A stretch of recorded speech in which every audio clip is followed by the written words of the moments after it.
Welcome to this short tutorial on how to manage your DQF badges.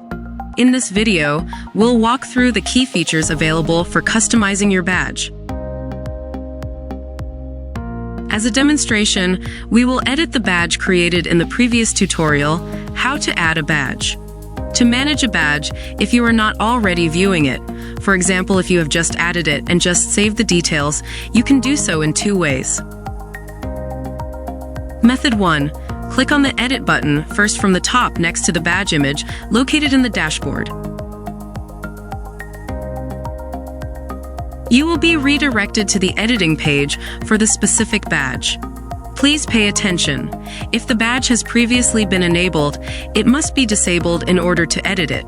Once a badge has been awarded, it is not possible to edit it. Let's now go back to our dashboard and see another way to access badge editing.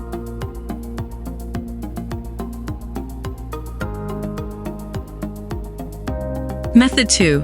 Click on the Manage All Badges button located in the dashboard. A table with all the badges created will appear. In the Actions column, click on the relevant gear icon to access editing. Once again, you will be redirected to the Edit page for that specific badge. Let's now proceed with a more detailed description of the badge. First, it is possible to create a message that will be delivered as an email to the badge recipient. Select Message from the drop-down menu on top to customize the default message. You can edit the subject and body of the notification message sent to the badge recipient as you wish. However, the default message already contains two variables enclosed in %signs and a link that may be very useful to the recipient. You can use the following variables and links in your message. Badge name. This will be replaced by the full name of the badge. Badge link. This will be replaced by the public URL with information about the issued badge. Manage Badges page. This link redirects to the badge management page in the platform for the user receiving the message. If the award recipient is not already registered on the platform and receives a badge via the DQF system for the first time, the message will include a note with their login credentials, username, and password. Check the Attach Badge to Message box to allow the recipient to download it directly from the email.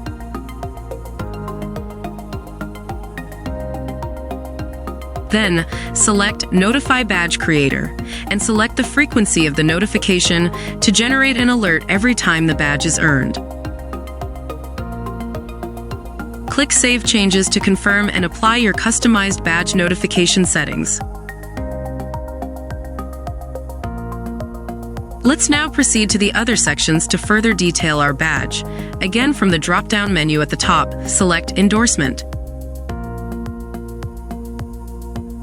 You can add third-party endorsements to badges to indicate that a third party approves of the badge and is satisfied that the badge is a good representation of the achievements it describes. Essentially, this gives your badges additional credibility as they are backed by a trusted organization.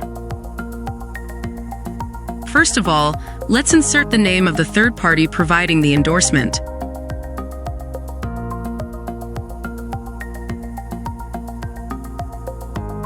Then, let's provide a contact email address for the third party providing the endorsement.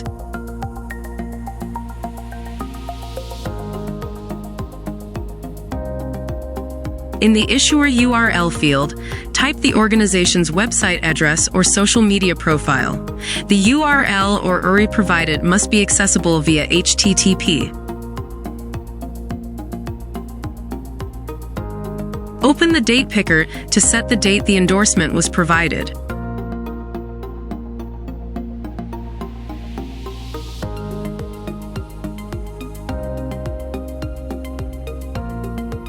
The claim URL should be a link to a post in which the third-party organization endorses the badge.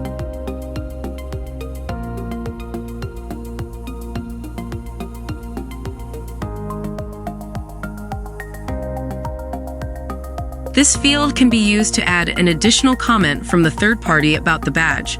For example, the processes and definitions described for this badge have been verified by the institution that endorsed it.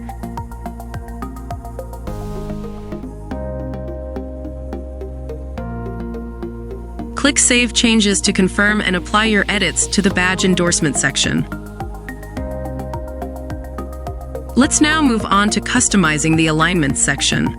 You can add external skills or standards, which the badge is aligned with. Click Add External Skill or Standard to begin aligning your badge with a recognized standard or skill. When adding a badge alignment, you can configure the following setting options. First, insert the name of the external skill or standard which the badge is aligned with.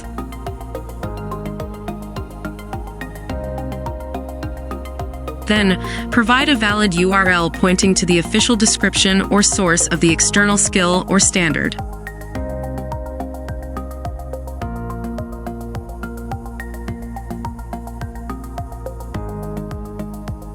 Finally, specify the framework that the external skill or standard belongs to, such as ESCO or EQF.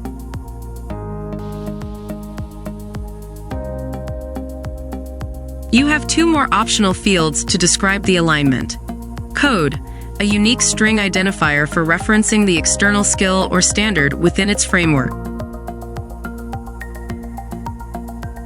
And description. This field can be used to add an additional description.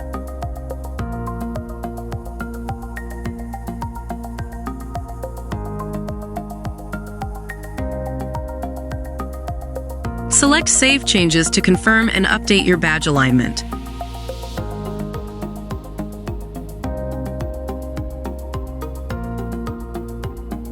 You can add more alignments by clicking on the Add External Skill or Standard button and following the previous procedure. Also, you can click the settings icon next to an alignment to edit its details as needed. Once you are satisfied with the details, criteria, and any endorsements and alignments of the badge, you must enable it to make it accessible. Click on the Enable Access button in the banner to allow the badge to be issued. A pop-up window will inform you of the consequences of enabling the badge and ask for a final confirmation. The badge is now enabled. Let's check what has changed in the dashboard. Click on the Course tab to return to the main page of your DQF area. As you can see, the newly enabled badge card displays the label Active in green. An additional button has also appeared on the right. This button will allow you to award the badge, but we will look at this in more detail in our next tutorial. Of course, we can see the same result by clicking on the Manage All Badges button, where we will see a list of all badges, enabled and disabled. Thank you for watching, and see you in the next tutorial.